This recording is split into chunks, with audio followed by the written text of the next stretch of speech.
que no es fácil, por supuesto, a suponer que haya cuestiones fáciles. Esta es explícitamente no fácil. La cuestión del análisis de las prácticas, de la supervisión y de una propuesta, la clínica transdisciplinaria. Bueno, como siempre, funciona por casualidad.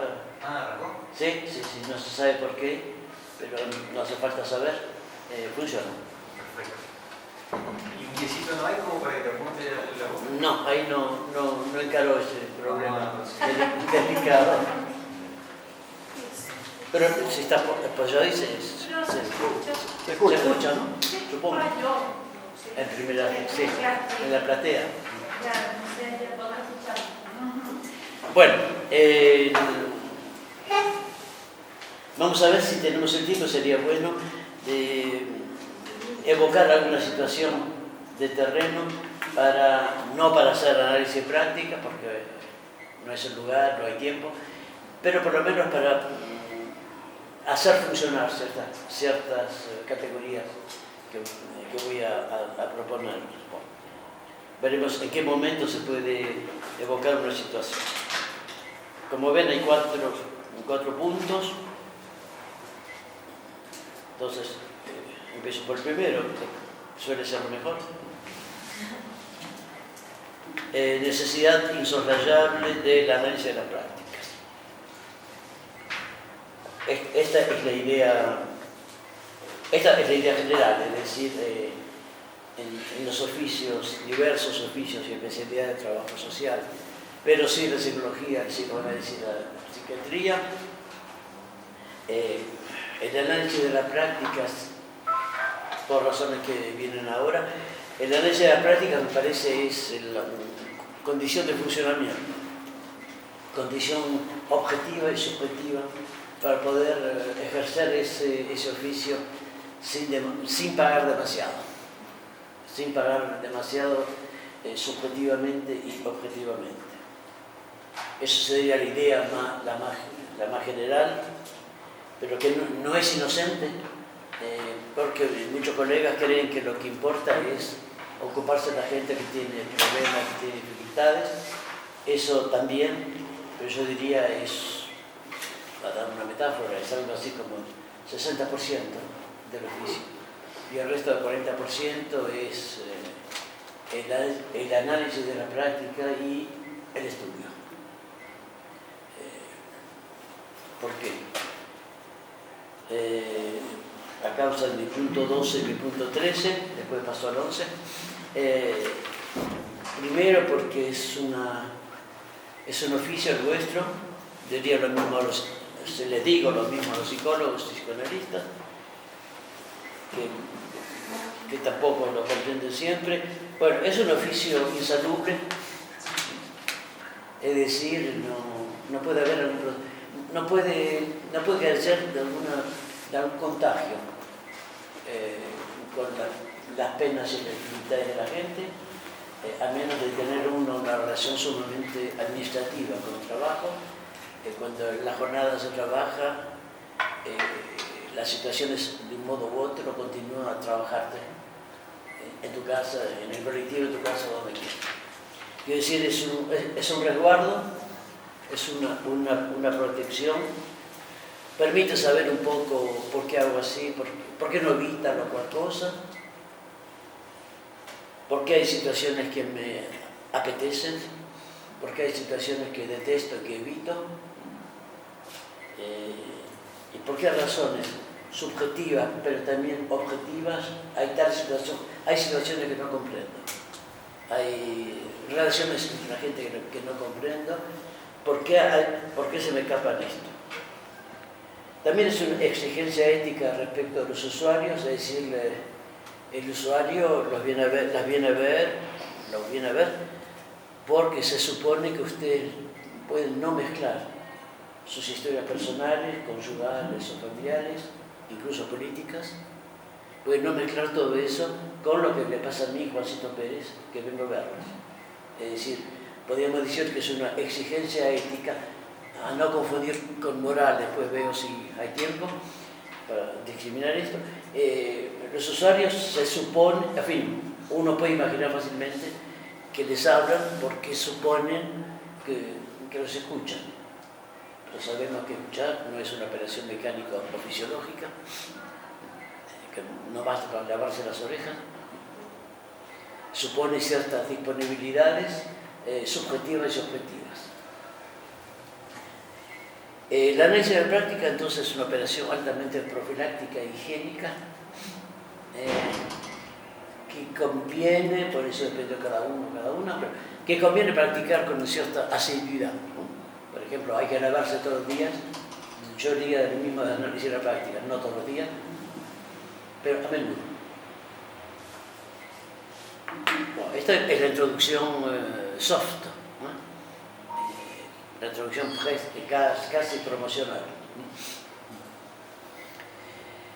Lo que pasa es que entramos, con esto de análisis de las prácticas, entramos en un terreno muy movedizo, muy inestable, según el país, según los servicios y a veces según la persona. Supervisión, análisis de las prácticas y supervisión suelen tomarse como sinónimos intercambiables. Yo me ocupo de análisis de prácticas, quiere decir yo me ocupo de supervisión, o yo me ocupo de supervisión, quiere decir yo me ocupo de análisis de las prácticas. Sinónimos intercambiables.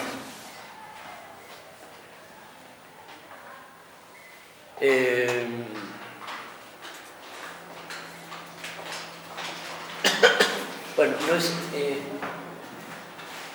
lo que les propongo es otra cosa. Es decir, lo que les propongo es considerar, por lo menos durante 3-4 horas, después cada uno ve cómo hacer todo esto, es considerar la supervisión como una de las modalidades del análisis de las prácticas. Es decir, que hay otros. Van a encontrar lo que les voy a proponer, van a encontrar puntos comunes con la supervisión, porque lo que he entendido, o sea, no todo, ¿no? Porque uno nunca comprende todo, lo que he comprendido es que supervisión quiere decir dos cosas, y no siempre muy separadas. En España tampoco, por otra parte, choqué también con esa dificultad. Quiere decir análisis de la práctica, como decía hoy. Cada vez que alguien se ocupa de análisis de la práctica, se ocupa de supervisión. Es decir, hay un uso genérico del término supervisión.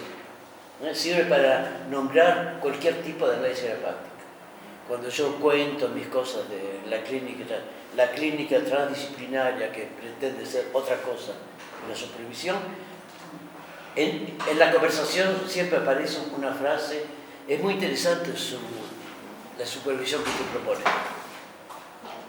Gente bien intencionada, por supuesto, no es panillar, pero digamos, está muy arraigado esta confusión y este uso un poco chirle.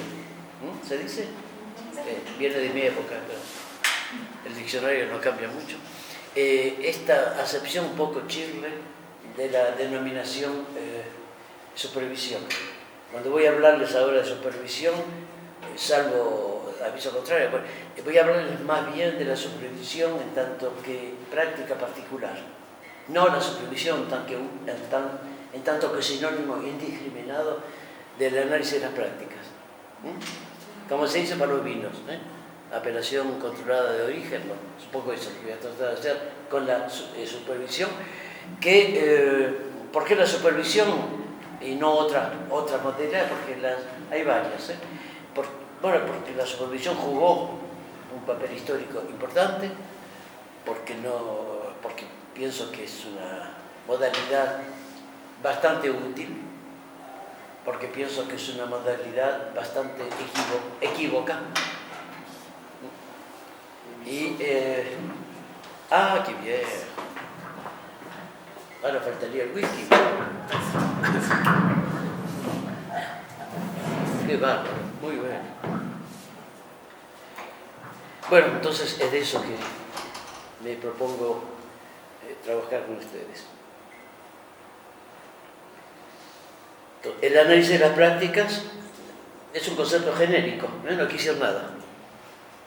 No quise nada, quiero decir, dentro del análisis de las prácticas encuentras la supervisión, encuentras esta clínica transdisciplinaria, encuentras otras modalidades. No muchas, no muchas. La supervisión es probablemente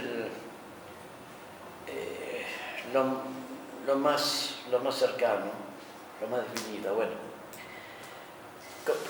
comenzar por el título. El análisis de la práctica es una práctica particular, es decir, como ustedes lo saben, supone una preparación, supone un estudio que dura mucho tiempo, supone categorías particulares.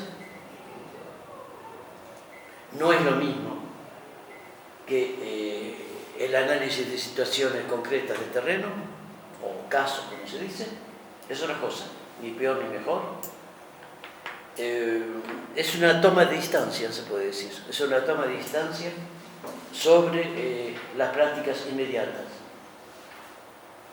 Lo mismo, así como la situación de la familia tal es el objeto para el trabajo social que interviene en la situación, para el análisis de la práctica, la situación no es el caso de la familia, sino el trabajador social, lo que hace, lo que no hace, las teorías que moviliza, etc.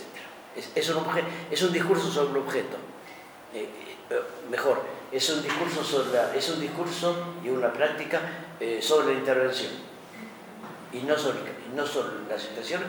En el análisis de la práctica, las situaciones tienen un rol de ilustración. En el caso de figuras, ese concepto, también se puede decir lo mismo en español, es una ilustración para mostrar cómo funciona. Bueno, veamos la cosa. El punto 21, creo, sí. La figura del clínicos, que es un término griego, del clínico, diríamos, no sé, en español. La figura del clínico y el equívoco de la experiencia. Traducción: el clínico es el médico que se inclina sobre el lecho del enfermo. Allí donde el profesor puede hacer algún desarrollo teórico interesante sobre, digamos, la tuberculosis, o sea, tal o cual enfermedad, el clínico no se confronta a la tuberculosis, sino al tuberculoso. ¿Cuál es la diferencia? El teórico, quiero decir, el profesor es mejor, porque después hay unos equívocos que tengo que arreglar. El profesor se ocupa del concepto de tuberculosis, ramificaciones, causas posibles, remedios eventuales. El clínico no se ocupa del concepto, lo sobreentiende, o se supone que lo conoce, se ocupa del tuberculoso. ¿Qué es el tuberculoso? Pues es una persona, en general, es una o varias personas,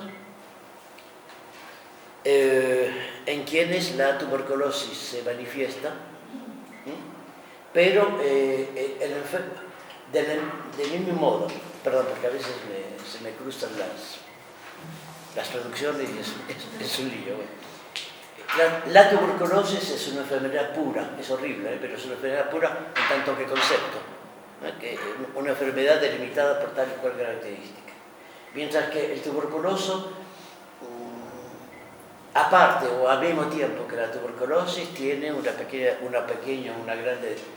gran depresión, está contento, se va a morir, está contento que va a ser curado. Es decir, el tuberculoso, es decir, el objeto del clínico, no presenta rasgos puros, sino rasgos mezclados con otras enfermedades. Cuando terminemos de arreglar su tuberculosis, nos ocuparemos del otro mal que se tiene, ¿no? O curaremos al mismo tiempo. Es decir, el tuberculoso, el enfermo, está mezclado. Traducido en el trabajo social, las situaciones nunca son puras. Quiero decir, puedes elaborar una teoría de los malestares de pareja Debe haber un psicólogo debe haber hecho esto. Pero en cada pareja en cada pareja los malestares se hacen de un cierto modo, según ciertas modalidades. En algunos es porque ella hizo tal cosa, en otros es porque ella no hizo tal cosa, etc. Es decir, el clínico, el que hace la clínica, entonces, el que hace la clínica se confronta a situaciones que nunca entran bien en el esquema, que corresponden al esquema, pero siempre hay tiras que se le pasan, colores que no estaban previstos. Al mismo tiempo, el equívoco de la experiencia. Uno podría pensar que el clínico se inspira de la práctica. Yo soy médico clínico especializado en tuberculosis, para quedar con el ejemplo. He visto muchos tuberculosos a lo largo de mi larga carrera y entonces de mi experiencia puedo deducir tal o cual cosa. Que hay que aislarlos, no tiene que hacer esto, no tiene que comer con la misma cucharilla que su mujer, en fin, todas las cosas. Y se lo puede curar a todos los compañeros. El clínico aparentemente tira su saber de la experiencia. Es allí donde colegas en trabajo social dicen muy a menudo, bueno, los libros está bien fenómeno, pero es por la facultad, ¿no? Pero el profesorado. Lo que importa después es la práctica, y la práctica es sin libros. La práctica es el espacio de la práctica, de los hechos, de la conducta, de los comportamientos. Casi, diría un teólogo, el espacio de la revelación. Quiero decir, ahí entiendo todo, ahí se... Bueno. Es un amigo que tosía mucho, me sacaba una gler, ¿cómo se dice gler? Saliva, bueno, digamos, para hacerlo menos escabroso. Una saliva muy sucia, etc. Me pidió que fuera a verle, yo que soy simple filósofo, para nada médico, y vi a un tipo, parecía tener fiebre, que tosía mucho, que largaba por la boca, una cosa horrible. Yo vi eso, es absolutamente real, absolutamente empírico, pero yo no vi un tuberculoso. Lo vi después que el médico pasó y dio el diagnóstico. Es decir, para ver con sus ojos, tocar con sus manos, para ver hay que estar equipado. Está equipado, el médico, el clínico que ve un tuberculoso, lo ve por su experiencia, pero también porque escuchó o leyó el profesor que hablaba de tuberculosis, si no lo ve. Es decir, que la experiencia no es el lugar de la mirada, no es el lugar de lo concreto. Podéis tener una larga experiencia y no haber comprendido nada. No es el lugar de lo concreto, es el lugar de lo concreto razonado, el lugar de lo concreto conceptualizado. En el caso del médico, muy simple, se puede decir. Él puede ver un tuberculosis, un tuberculoso, por ejemplo. Puede ver un tuberculoso, yo pasé 2 horas con este hombre y no me di cuenta que tenía. O hice un diagnóstico, se imaginan, nada que ver con el caso real. El médico pasa muy rápido, generalmente los médicos, claro, hay muchos pacientes. El taxi que espera o la ambulancia que espera, qué sé yo, hacen eso muy rápido. ¿Por qué hacen rápido? Porque están equipados para hacerlo rápido. Porque tienen conceptos que pueden movilizar a propósito de tal o cual situación. O sea, la experiencia es absolutamente indispensable para ver, sentir, tocar, pero la experiencia es absolutamente inútil si no está iluminada por concepciones teóricas, por un bagaje teórico y conceptual adecuado. Esos son los equívocos de la experiencia. Nada reemplaza la experiencia, por supuesto. Los estudiantes, antes de hacer algunas prácticas, en regla general no tienen la menor idea que es el trabajo social, más que una idea de los libros, incluso de los peores, los míos. Pero no alcanza eso, hay que ir sobre el terreno, hay que ir a ver a la gente en carne y hueso. Pero no puede haber gente en carne y hueso si no tiene alguna referencia dada por el profesor, por los libros, etc. Bueno, supongo que puedo parar ahí, usar este punto. Es decir,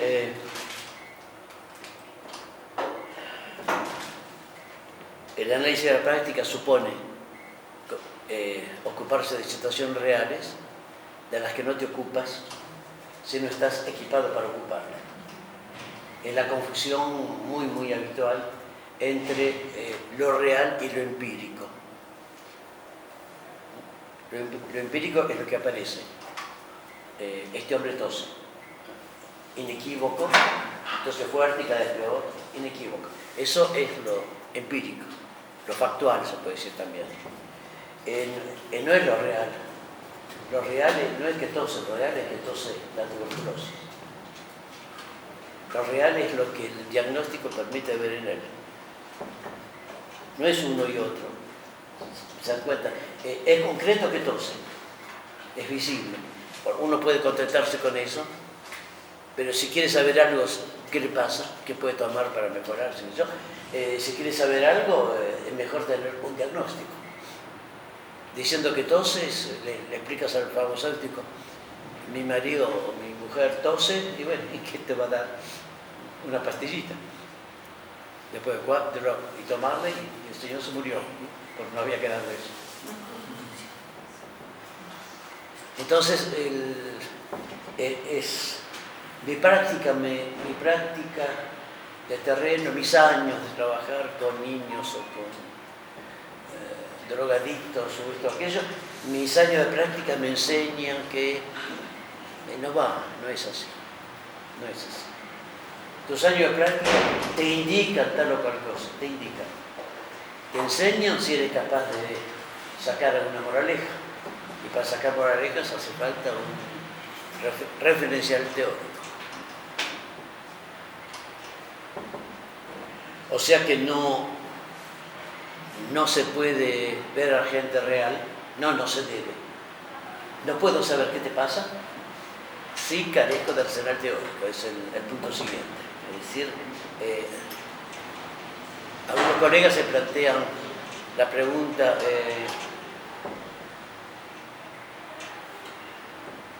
es que hace falta el trabajo teórico para ser un buen, o en todo caso, un trabajador social adecuado, digamos.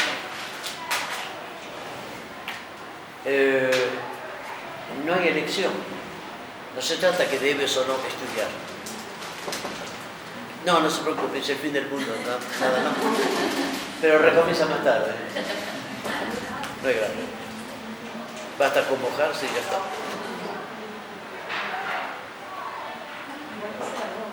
Sí, me acuerdo, siempre fue una especie de gran acontecimiento la lluvia. En Francia nadie se da vuelta siquiera, como llueve a menudo de banal. Entonces no se puede actuar, no se puede, insisto, no se debe, no es una cuestión de moral, no es una cuestión de deber ser, no se puede actuar sin teoría, sin referencial teórico.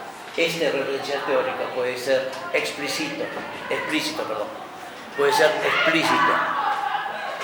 Si tomas el tiempo de estudiar, si consagras un par de horas cada día o cada semana, no sé, a estudiar, ahí intentas dotarte de un arsenal teórico explícito, pero puedes perfectamente decir que no tenés tiempo, se dice muy a menudo, ¿no? No tenés tiempo, te aburre, eso era cuando yo era chiquito, chiquita, nada tampoco, es un crimen pasional. Si yo siempre pensé que las chicas se mojaban más que los chicos. No, están afuera. ¿Qué? No, que están gritando acá al lado. Ah, ¿sí? Entonces le voy a pedir un poquito de silencio. Preguntarle si quieren una exposición. Que vengan a supervisar. Sí, ahí mata todo. Ujú. Es la competencia.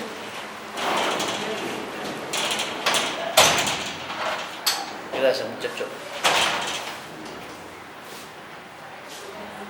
La problemática teórica, sea es explícita porque tomo el tiempo de estudiar, sea me aburro, no tengo tiempo, ya estudié bastante en la facultad, no me ocupo más de teoría, es la práctica que me enseña, ahí la teoría está igualmente presente, pero implícita.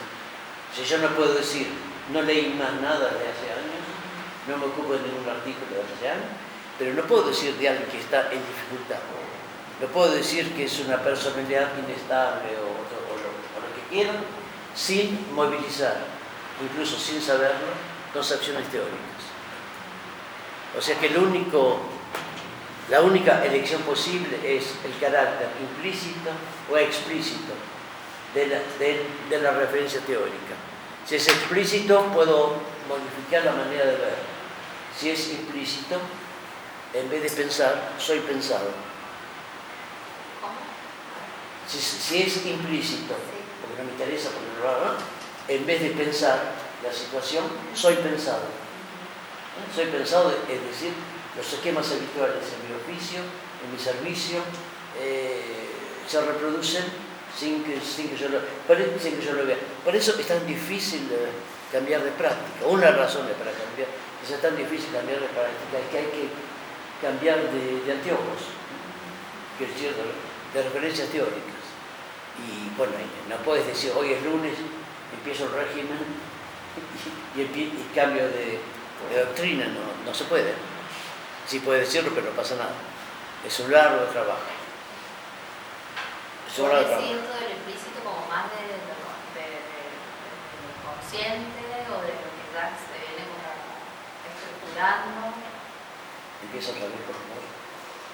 Esto del implícito, ¿cómo te referís a esto de algo que ya viene, digamos, estructurando la práctica en este lugar? Sí, no, la práctica no, todavía no. No, es lo que pagaste. Es lo que pagaste en tus 5 años de formación. Mismo si en la universidad es gratuita. Pero lo que pagaste es decir lo que se te inculca, en toda buena fe, por supuesto, en realidad. Es lo que se te inculca, es lo que está sancionado por tu diploma. Tu diploma dice que te has comido una cantidad suficiente de lugares comunes. Eso dice el diploma. Que has adquirido, para decirlo más fino, has adquirido el bagaje profesional necesario a un ejercicio consciente. Se puede sacar un violón. Consciente o inconsciente, sí, pero pongo más el acento sobre el hecho que es un dato objetivo, ¿no? Es decir, viene con la formación. Cuando ya el primer año se les dice, y lo veo como podrían decir, cuando se les dice a los estudiantes que ustedes van a ir a tal o cual villa y van a ver gente vulnerable, niños, es imposible pronunciar en modo vulnerable la palabra vulnerable sin que un gran gordo, un edificio conceptual venga con él. Yo no sé qué hay detrás de vulnerable, pero cuando digo vulnerable, todo el mundo sabe de qué hablo, a condición que no haya un tarado que me pregunta qué quiere decir. ¿No? Cuando hay alguien que te pregunta qué quiere decir, se acabó. ¿No? Ahí las amistades se separan. O se robustecen, según el caso. En nuestro caso se robustecen. Lo mismo pasa con el tema del riesgo, que se usa así tan livianamente. El riesgo, sí, el ejemplo que quieran. Es decir, ejemplo que quieran porque no es impunemente que uno ha hecho una formación. Y conscientemente o no, casi el detalle. Conscientemente o no, has aprendido maneras. La diferencia entre saber y hacer un comentario. Saber es perfectamente legítimo, por supuesto. Hacer un comentario perfectamente legítimo. Conocí muchas familias tal o cual característica. Ahí puedes hacer hasta 2 o 3 pequeñas estadísticas. Pero saber es otra cosa. Saber tiene que ver con no renunciar. ¿Quién habla? Saber quiere decir no renunciar a la cuestión de por qué. Es eso saber. Buscarle alguna respuesta razonable y perfectible. Porque hablo de saber, no de revelación. Entonces, es encontrarle alguna respuesta razonable y, insisto, perfectible a la cuestión de por qué. ¿Cómo hacen los chicos? Los pequeños.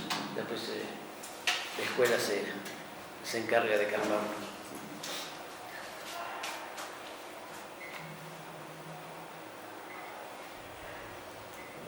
Bien. En mi punto 23 empezaría la supervisión de un cierto modo.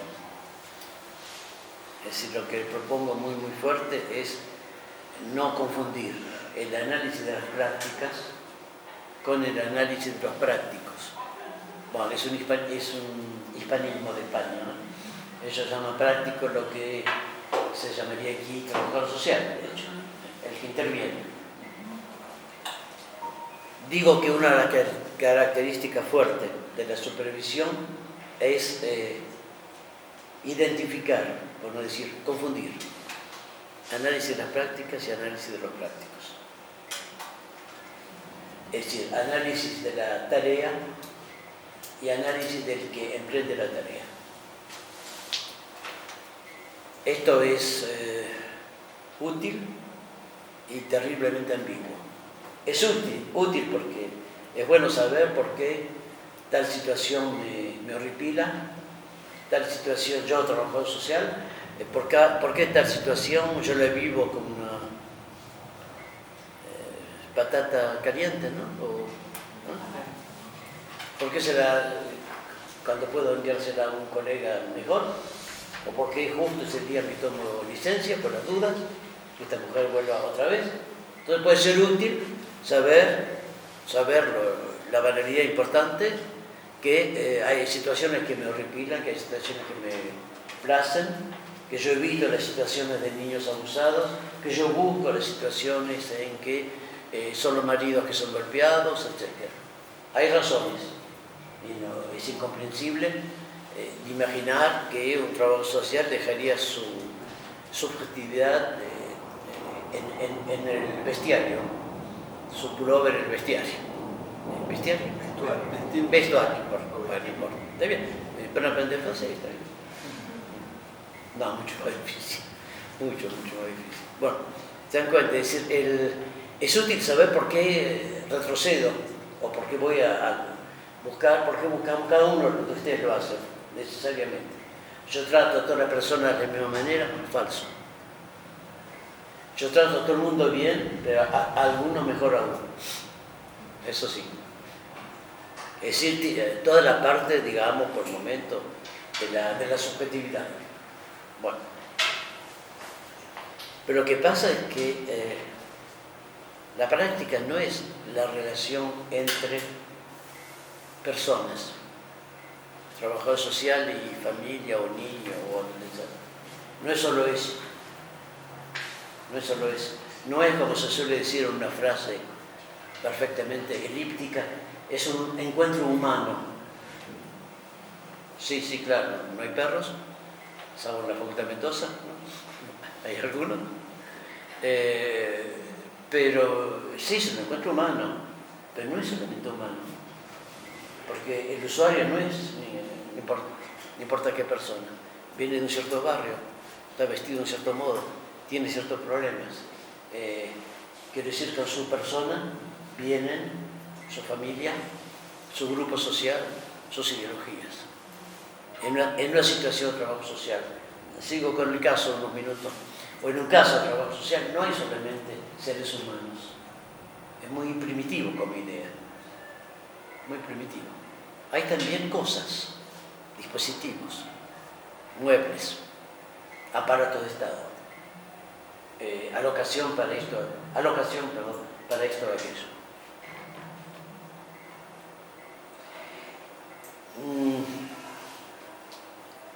O sea que comprender un poco por qué me horripilan ciertas situaciones o me placen, no alcanza para hacer un trabajo de análisis de la práctica. Excelente para hacer un trabajo de análisis de los prácticos, de los intervenientes. Puede servir mucho. Mismo sí, en general, la supervisión suele ser pre-psicoanalítica, ¿no? Lo veremos luego. Pero digamos, la situación, como la situación no es una relación interhumana solamente, es también una situación intergénero, una situación interclase, una situación interbarrio, inter lo que quieran. Finalmente, hipótesis atrevida de mi parte, digo que la supervisión no permite esclarecer situaciones, pero es muy útil para esclarecer motivaciones. Pero con motivaciones, modestamente, pienso que no vamos muy lejos. Yo hice eso porque me sentía muy angustiado. Bueno, fenómeno, está bien. Bueno, y después...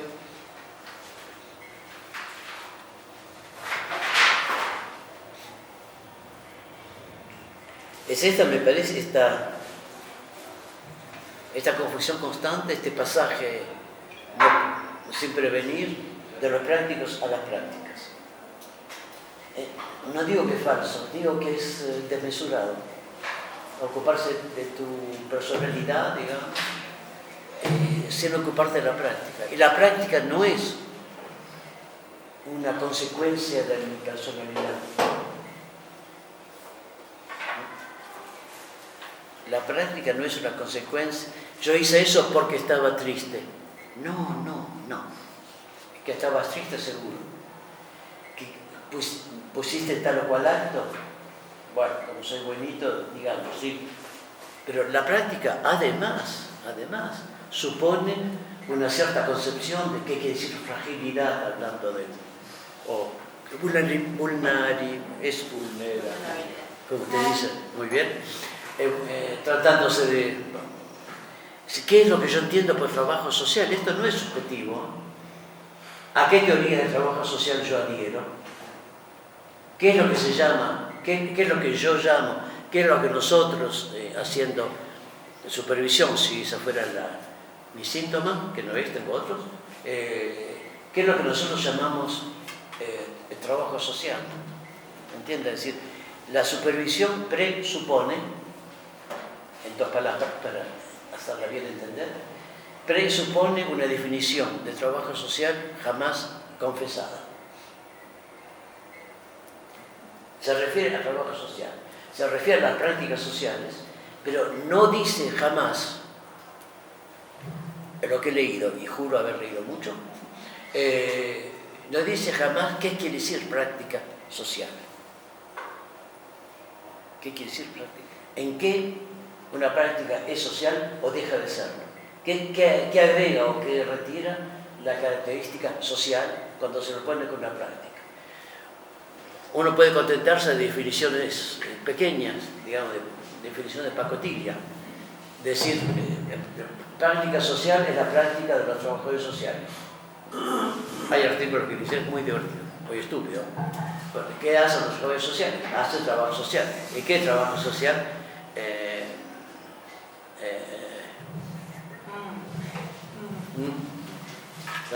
Para mí es el gran límite o la gran facilidad de la supervisión. Permite a los trabajadores sociales de no interrogar qué hacen. Es malo, el chico que han invitado es malo, pero esto viene de muy lejos. Hace muchos años que soy malo. Si permite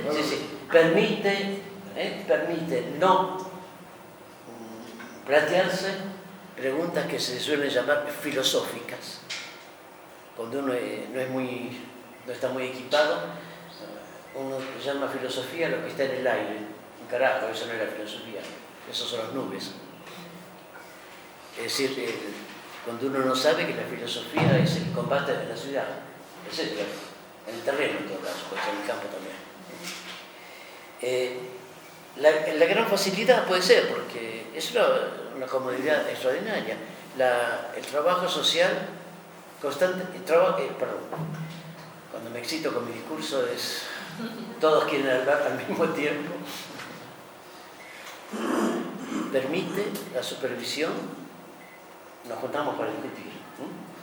La supervisión permite de economizar saliva y neuronas en cuanto a la cuestión del trabajo social, de su objeto, de sus límites, de su poder. Permite de continuar el sobreentendido. Y ustedes saben muy bien que sobreentendido tiene un solo sinónimo, malentendido. Permite continuar el sobreentendido que el trabajo social todos sabemos de qué se trata, que no es cierto.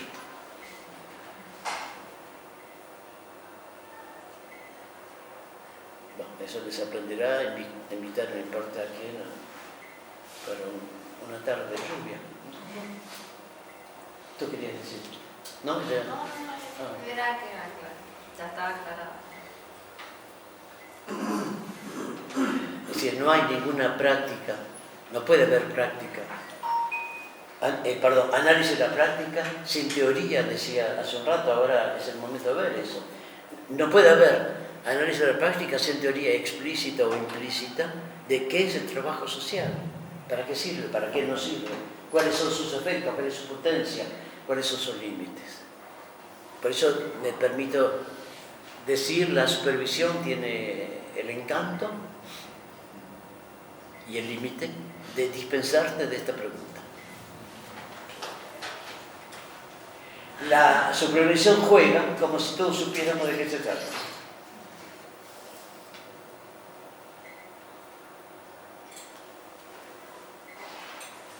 Dejar madurar, se sirve caliente, muy caliente.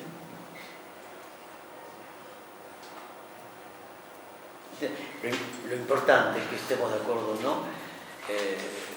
Un punto importante en todo caso, pero sumamente importante, es que no puede haber análisis de la práctica sin teoría explícita o implícita del trabajo, a propósito del trabajo social, de la intervención social, de su fuerza, de su impacto, etc.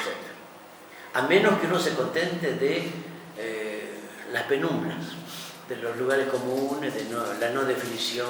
¿Usted qué hace? Trabajo social. Fenómeno, bueno, mejor, que sí que no hace química, ¿no? Que hace trabajo social, fenómeno. Pero y ahí no va muy lejos. Usted hace trabajo social. Imagínate, les debe haber pasado por los deseos de todo corazón. Imagínate que cae sobre alguien que te dice, que te pregunta, ¿qué haces? Yo hago trabajo social. ¿Qué es? Mejor decir que no tenés tiempo, que llueve mucho. Que en realidad uno no tiene tiempo, afortunadamente. Pero para eso sirve la filosofía realmente. No solo, pero mucho.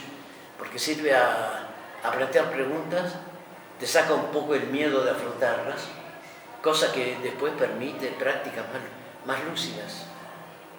Porque cuando uno no sabe cosas, se aterroriza con fantasmas o se larga en experiencias que sabemos de antemano que va a terminar mal.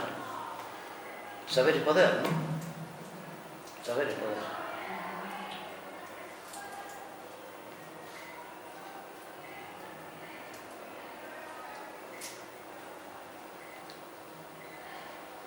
¿Es suficientemente grave?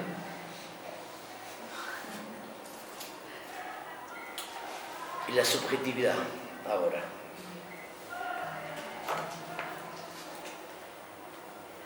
Una postura como la supervisión tiene perfectamente razón, decía el otro día, no sé quién.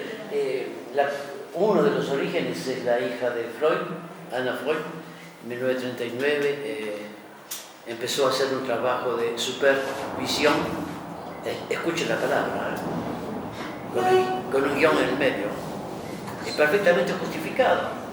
Contra los redes sociales ingleses, que son cuadrados, los ingleses realmente son todos salvo...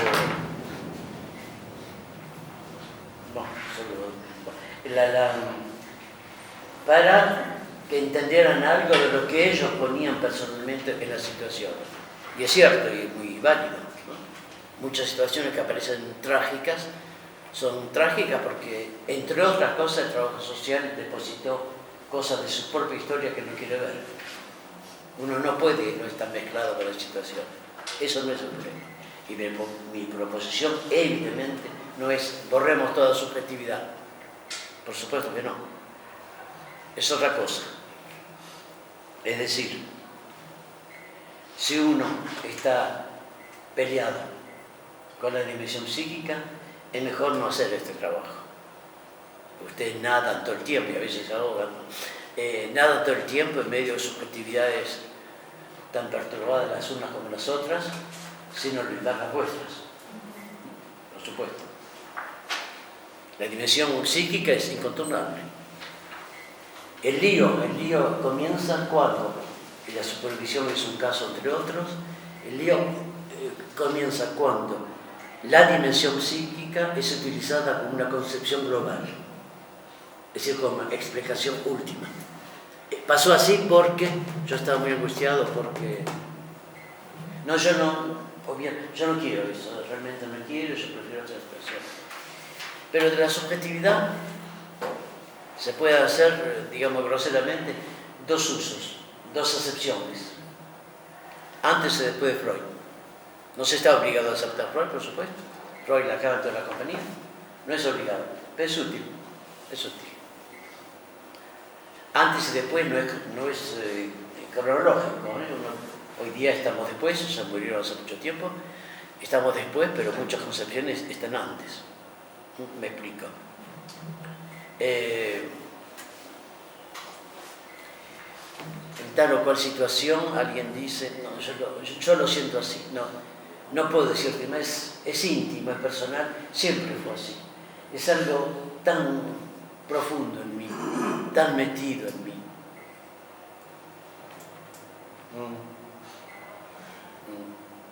Esa es la dimensión psíquica pre-psicoanalítica. Es decir, cuando la dimensión psíquica es concebida como un pozo sin fondo, como un lugar misterioso, en el que ninguna argumentación puede penetrar. Es así, ¿te das cuenta? Es mi naturaleza. Siempre quise ser médico, de chiquito, es mi vocación. Bueno, la vocación, como ustedes saben, es el llamado de Dios, ¿no? La vocación. Algunos quisieron tener esa vocación, ¿por qué no? Quiero decir, puedes hablar de la subjetividad antes o después de Freud. Antes es el yo soberano. Yo no quiero o yo quiero. Yo decido que... Después de Freud, bueno, las cosas son un poco más, no complicadas, pero complejas. Son un poco más complejas. Después de Freud, una pequeña frase del señor Sigmundo, el yo no es dueño en su propia casa. Traducción libre. El yo no es dueño en su propia casa. Es decir, solo ilustrarlo, son las 5 de la tarde, ahora, yo no puedo decidir qué lapsus voy a hacer a las 5:10. Puede ser que lo haga, pero no soy yo. Es alguien en mí que es yo, pero que no soy yo.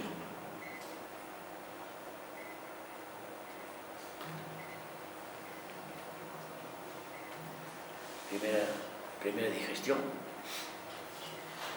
Segunda digestión, digamos,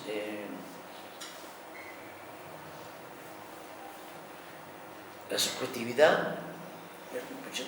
El psicoanálisis, una vez más, uno puede estar no de acuerdo, compartir tal o cual tesis o no compartir para nada.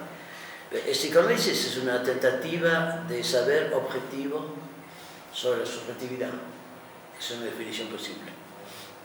Una tentativa de saber objetivo sobre la subjetividad. Cuando le cuentas tus historias a tu cónyuge, a tu amigo, a tu enemigo, pues es muy útil también. Cuando le cuentas tus historias, va a escuchar porque es bien educado, te va a escuchar y va a aprovechar el momento en que te callas porque hay que respirar cada tanto. Te voy a decir que es muy interesante. A mí ya me pasó algo así una vez.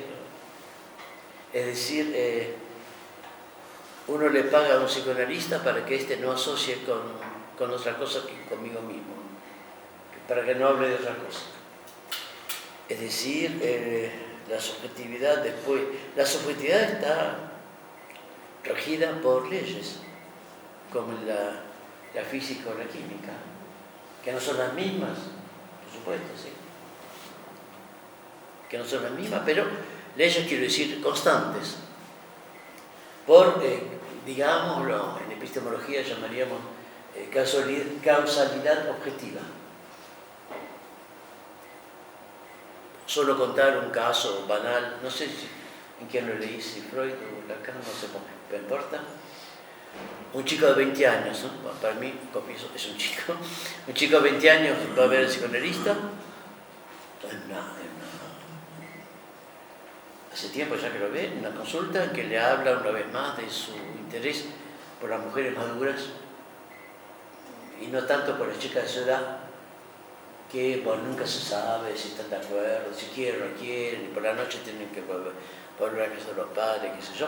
Él prefiere las mujeres maduras, que generalmente están motorizadas, que es un beneficio secundario, diríamos, y con las cuales se le aprende un montón de cosas. ¿A usted qué le parece, doctor?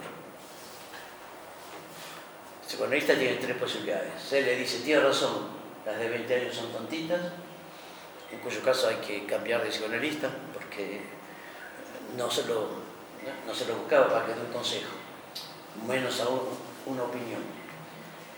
Por el contrario, el psicoanalista puede decirle, no, usted se equivoca, yo tengo 3 pacientes, si quiere se las presento, 3 pacientes de 20 años, bárbaras, muy inteligentes, muy maduras, en cuyo caso obviamente hay que cambiar una vez más. El psicoanalista no le pide su consejo, no le pide. ¿Qué puede hacer el pobre psicoanalista? Por ejemplo, simplifico el ejemplo, por ejemplo puede recordarles su madre, ¿se acuerda? Su madre, usted decía que nunca terminó de entender por qué ella se fue, dejándolo con su padre, usted los 3 hermanos con su padre. ¿Por qué se fue con el auto de la familia y nunca volvió? El chico se enoja mucho, que no siempre es una mala señal, ¿eh? Se enoja mucho diciéndole que cuando querrá hablarle de su madre, hablará de su madre, que ahora no habla de su madre, habla de mujeres. El psicoanalista, que es un turro como todos los psicoanalistas, le dice, pero su madre era mujer. Bueno, miren, vamos a terminar acá, se enoja, se levanta y se va, ¿no? Y aprovecha para no pagar la consulta. Bueno, ¿de qué le habló el psicoanalista? El psicoanalista emitió una hipótesis objetiva sobre las razones de su preferencia sexual, no sobre sus motivaciones. El psicoanalista avanza una hipótesis, nada más, nada menos, una hipótesis, no sobre las razones que este chico se da para preferir mujeres maduras, para él, en todo caso, no, es sobre sus comportamientos. Es decir, el psicoanalista emite una hipótesis sobre la conciencia como objeto. Gracias por el efecto sonoro. No, pero está bien, a veces está mal coordinado, pero... ¿Entienden? No sé si están de acuerdo. Si el psicoanálisis es muy bien visto por algunos, muy mal visto por otros, no es porque habla de sexo y qué sé yo, la Biblia, solo decir que la Biblia es el más pornográfico de todos los libros posibles, pasa todo el tiempo a ser el amor en la Biblia. Y cuando lee el amor se le disculpa con Dios. No es el tema, no, es porque el psicoanálisis propone la racionalidad de la sexualidad, es decir, las razones del acto, las razones de la sentencia. la razón de las apetencias y de los disgustos. Porque es una concepción, contrariamente a las tonterías que se dicen habitualmente, es una concepción racionalista y materialista de la subjetividad. Bueno, eso es el lacanismo en 3 minutos. Poderoso pensamiento. Y así que en todo caso lo que quiere decir, la subjetividad después de Freud, la subjetividad en 2018, no es un misterio insondable. Pero señora, ¿por qué le pega a su hijo? No sé por qué. Es más fuerte que yo. No el hijo, la pulsión. Es más fuerte que yo. La señora tiene razón. El psicólogo puede con poco trabajo. ¿Sabes por qué le pega? Se puede saber. No es una opinión del psicólogo. Es un saber que el psicólogo formula como él puede y como cree que la mujer podrá entender. Se podría decir que es como saber cómo operan o qué leyes de esta subjetividad. O sea, qué leyes... Algo así, un pequeño mapa, un pequeño recorrido de esta subjetividad.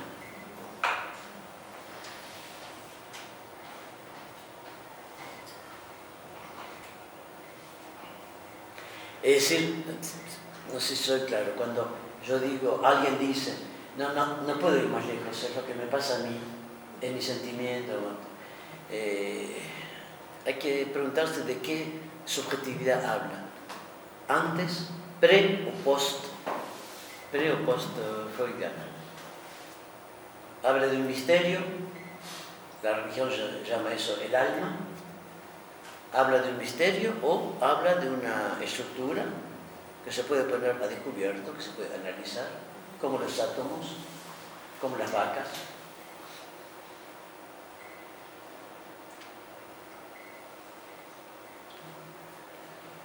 Alguien podría decir, pero ¿se puede saber todo? Bueno, esto mismo introduciendo hace un rato, 25b. ¿Se puede saber todo sobre la subjetividad? No, por supuesto que no. Sobre las vacas tampoco. Tardamos muchísimos años en saber cómo hacer con las vacas locas, ¿se acuerdan? Estamos ahora con las vacunas anti-SIDA, VIH. Se terminará por descubrir y habrá otras cosas que no conoceremos. La ciencia es un trabajo de rectificación constante. Dos psicoanalistas en principio te van a decir cosas diferentes, dos físicos también. A menos que te confundas y tomes la ciencia por una religión.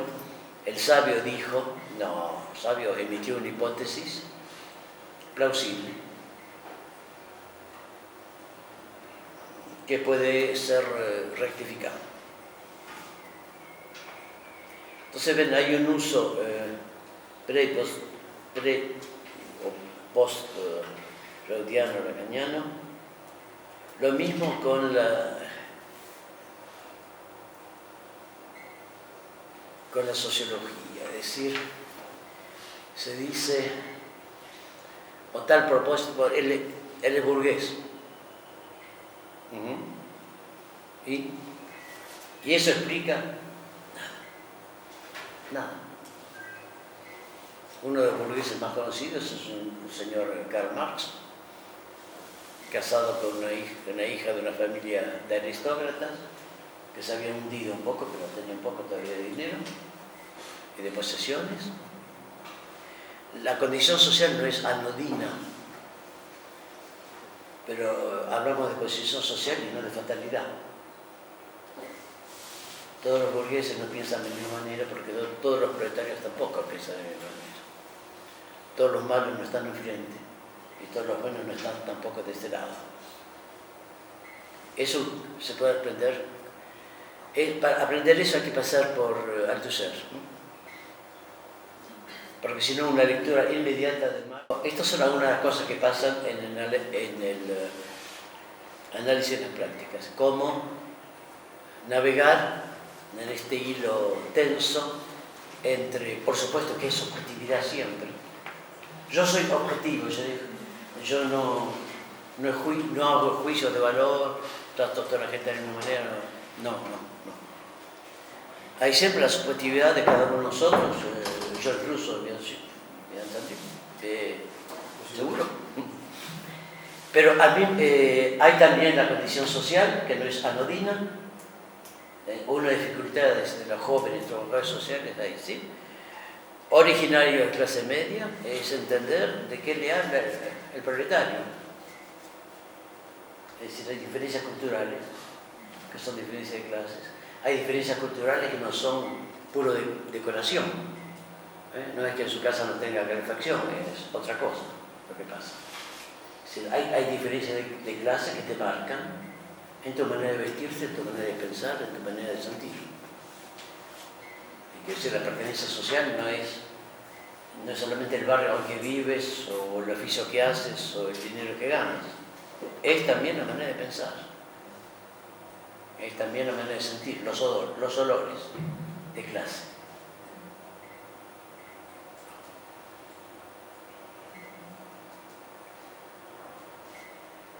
Bueno, el análisis de las prácticas es un trabajo de equilibrista, porque no hay ni que, si posible, no se trata de borrar la subjetividad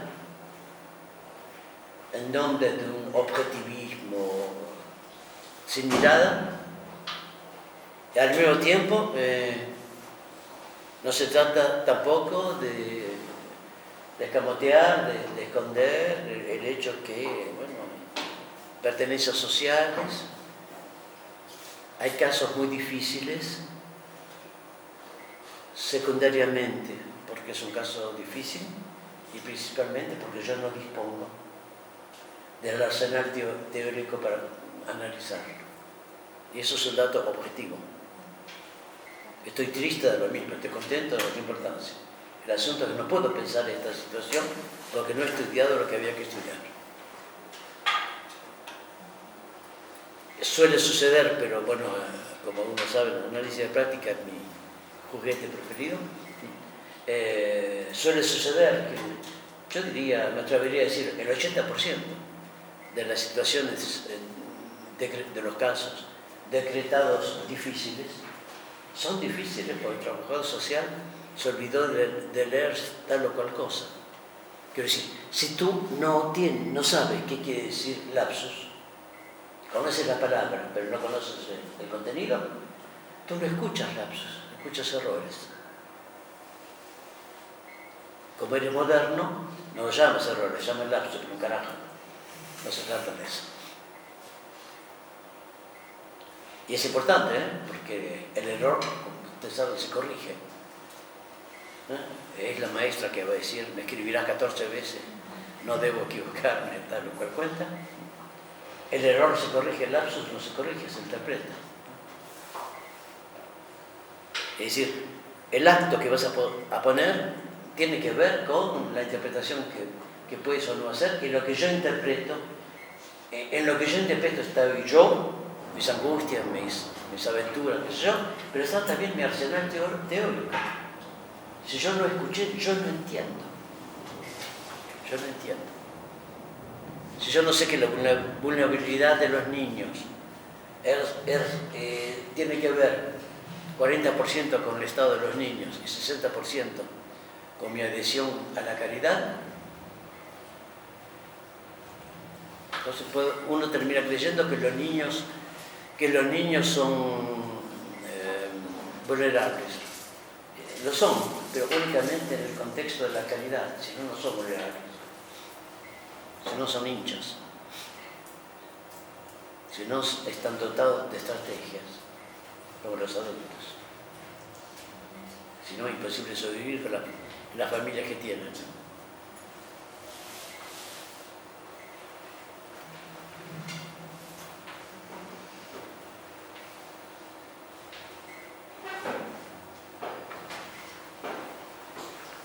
¿Qué se puede hacer?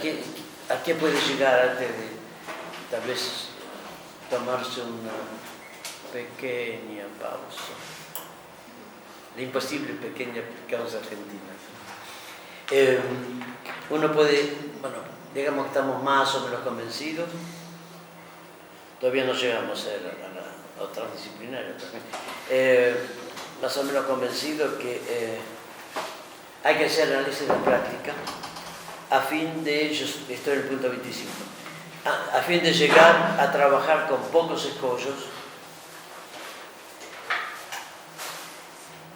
objetivos y pocas inquietudes subjetivas, en otros términos, a fin de poder trabajar más contento, sin muchas dudas, terminar la jornada a las 17 y después pasa otra cosa, vuelvo a casa o me voy de vacaciones. Es decir, uno puede estar de acuerdo en hacer análisis de la práctica, viendo en este análisis de la práctica una especie de garantía de confort, de comodidad. ¿Por qué no? ¿Por qué no? Salvo que yo me pregunto cómo hace un trabajador social para no enojarse más con ningún paciente, para no angustiarse más, para no estar más contento. Es decir, ¿cómo hace para no sentir nada? ¿Cuál es el precio del cloroformo que compró? Es decir, si uno hace análisis de la práctica para volverse zen, en el limbo hoy cuando era muy joven, sí, me dice alguien. Cuando era joven yo estaba muy inquieto por situación. Hoy ya no, hoy los veo venir de lejos. Mis condolencias, Señor, mis condolencias. No los veo venir de lejos, por supuesto. Y si no te angustias un poco, o no estás contento un poco porque pudo salir de tal o cual situación. Es decir, el análisis de las prácticas, salvo si es sumamente demagógico, el análisis de prácticas no puede prometer una práctica sin escollos, sin que siga habiendo cosas importantes que se te escapan. No es, tal como lo entiendo en tu caso, lo preconizo, no es no es la promesa de un mundo sin sombras. Las sombras pueden ser menos espesas que antes, pueden ser un poco diferentes.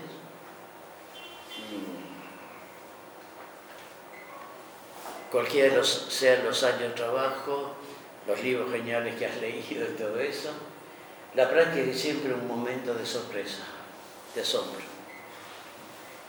Y una semana después, un mes después, te preguntas, pero ¿cómo no vi eso? Y sí, porque no se puede ver todo. No sé si no se puede, de hecho no se ve todo. Es decir, la análisis de práctica para mí es una promesa de lucidez, no de omnipotencia. De lucidez, que es siempre una cosa limitada, restringida, pero de toda potencia no. A partir de ahora, no.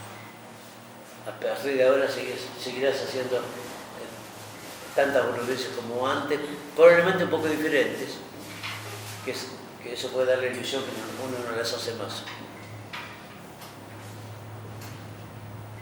Es decir, puede ser útil saber que para mí eso es un análisis de la práctica con intención democrática. Recordar que las situaciones pueden no escapar, que las situaciones te escapan un poco siempre. La situación de la gente, por diversos motivos, puedes entenderlo un poco mejor hoy que ayer. Menos bien que mañana. Pero para mí la situación de la gente no hay más misterio, terrible. No hay más incógnita, mejor dicho, terrible. La gente se escapa. Los usuarios son enigmáticos. No, a este lo conocemos muy bien, le dicen. Es un chico de 18 años, muchísimos años que lo recibimos, hace 10 años, desde que su madre lo abandonó, que lo recibimos en la consultación. No. Lo conocen un poco, cosa que ya es una respuesta generosa. ¿Lo conocen al 100%? No. Soporazo. Si dice que lo conocen bien es para evitarse de reexaminar los datos que tienen, ¿no? Para evitarse de volver a pensar en esta situación. Bueno, ¿qué dicen los sobrevivientes? Pausa. No, pero eso cualquiera lo dice. Cualquier argentino. Un café un poco más refinado, sí. Terminaremos a las 8, si no antes. El tiempo. No puedo volver todos los días. Quisiera contarles algunas cosas con las que podemos o no estar de acuerdo. Todo esto es la promoción moral, es moralista, para decir que si podemos tomar 10, 15 minutos, pero no más. El café no está lejos, hay un librero muy simpático acá, los baños ya los conocen, 10 minutos te alcanza para todo eso. Bueno, vemos, no sé, 10 minutos, ¿no? Sí.